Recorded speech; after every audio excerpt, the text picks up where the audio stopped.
Voltei. Foram 3 anos de muitas mudanças. Vivi processos, amadureci, aprendi e experimentei o cuidado de Deus de uma maneira muito especial.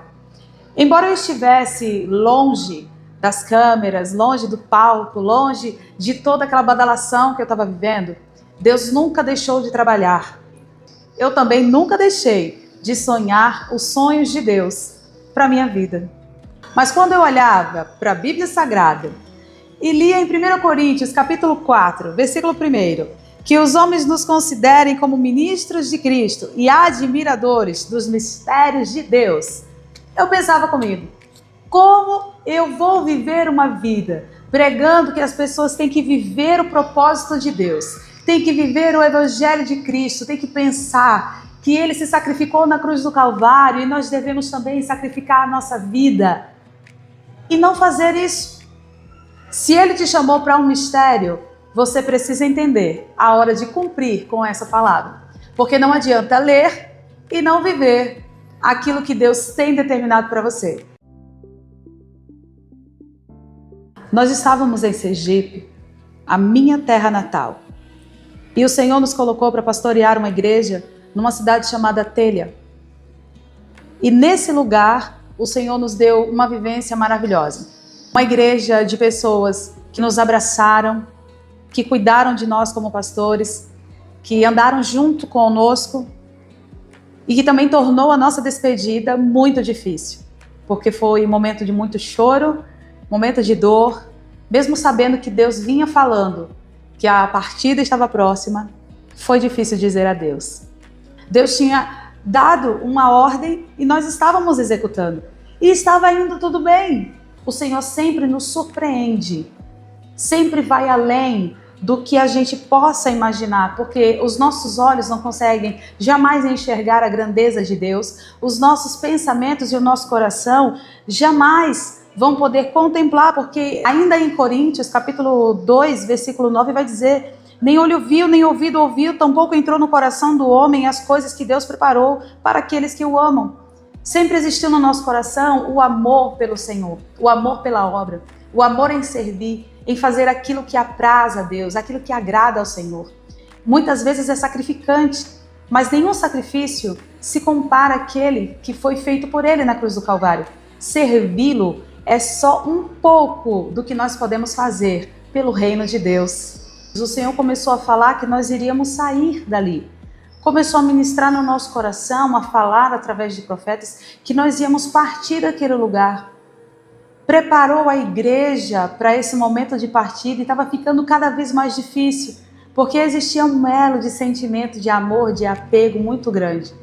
Nós vivemos tempos de muita intimidade naquele lugar. É difícil ouvir do Senhor que nós vamos ter que deixar um lugar onde nós estamos nos sentindo bem. E nós estávamos ouvindo isso por várias vezes. E dessa vez, nós estávamos vendo a igreja também passar por essa fase junto conosco. Mas no meio disso tudo, a gente via mulheres de Deus, homens de Deus, intercedendo por nós, orando por nós, compreendendo o ministério, chorando junto com a gente. E Deus trabalhava cada vez mais. Eu sei que tudo que nós vivemos naquela cidade foi orientado e regido pelo Espírito Santo. Toda a minha família estava preparada, porque nós precisamos entender uma coisa. A nossa família é o maior ministério que nós temos. Quando nós cuidamos da nossa casa, quando nós colocamos a nossa casa na presença do Senhor, é algo extremamente valioso. Nós sempre conversamos, oramos juntos, entregamos todos os propósitos nas mãos do Senhor juntos. E ali nós estávamos preparados. Quando chegou a notícia de sair dali, nós sentimos um impacto, choramos, nós nos emocionamos, louvamos a Deus, agradecemos a Ele por tudo que nós vivemos, por tudo que nós passamos naquele lugar.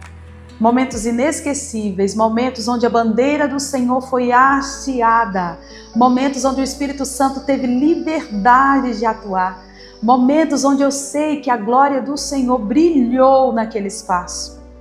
É gratificante quando a gente vê um ciclo se encerrar. Nada tem que ser solto, nada tem que ser debaixo de confusão, mas tem que ser debaixo de paz. Os sonhos continuaram, a vida continuou, assim como foi com Abraão, foi com nossa família. Saímos para um lugar que nós não conhecíamos, marchamos rumo à cidade que o Senhor disse que seria o ponto onde Ele queria que nós estivéssemos, para viver algo mais intenso com Deus. Eu vivi um tempo de silêncio, e um silêncio precioso, porque quando nós silenciamos na terra para ouvir a voz do Espírito Santo, é o silêncio mais maravilhoso que nós vivemos. Eu vim para uma cidade chamada Orleans, em Santa Catarina. Continuar acreditando na chamada, vivendo o propósito, olhando para o céu e perguntando ao Senhor, e aí, o que eu vou fazer? Para onde é que eu vou? Nós precisamos estar no lugar onde Ele quer nos colocar. Nós pregamos, nós vivemos, nós corremos, ministramos para tantas pessoas. E tem horas que nós precisamos ser ministrados. O Espírito Santo faz isso na nossa vida, Ele mexe com a estrutura, Ele tira você do lugar que você está, Ele coloca em outro lugar.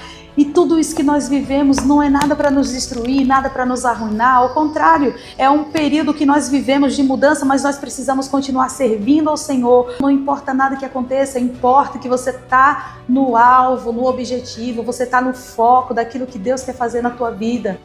Importa é lembrar que Cristo, quando estava lá na cruz do Calvário, Ele estava concentrado no que Ele tinha que fazer. Nós precisamos estar concentrados na ordem divina. Eu estou debaixo de uma palavra. O tempo inteiro isso vinha no meu coração. Eu estou debaixo de uma palavra. Eu não posso olhar para o lado, eu não posso me deixar levar pelas conversações. Eu estou debaixo de uma palavra. De que palavra você está debaixo? Hoje eu te pergunto. Eu sempre estive debaixo da palavra do Senhor e você precisa entender debaixo de que palavra você está. Se é debaixo da palavra do Senhor, você está debaixo da palavra certa. Essa certeza nós precisamos ter. Quem é que nos guia? Se quem nos guia é o Senhor, então andaremos por pastos verdejantes, andaremos por caminhos seguros, não escorregaremos os nossos pés, porque o Senhor estará lá para nos conduzir. Ah, como é maravilhoso! Está sendo moldado por Deus. Ah, como é maravilhoso ter o seu coração preparado para uma nova estação, porque era isso que o Senhor estava fazendo na minha vida, me preparando para um novo tempo. Eu quero saber de onde você está me assistindo. Me conta aqui nos comentários. Seja muito bem-vindo de volta e até o próximo vídeo.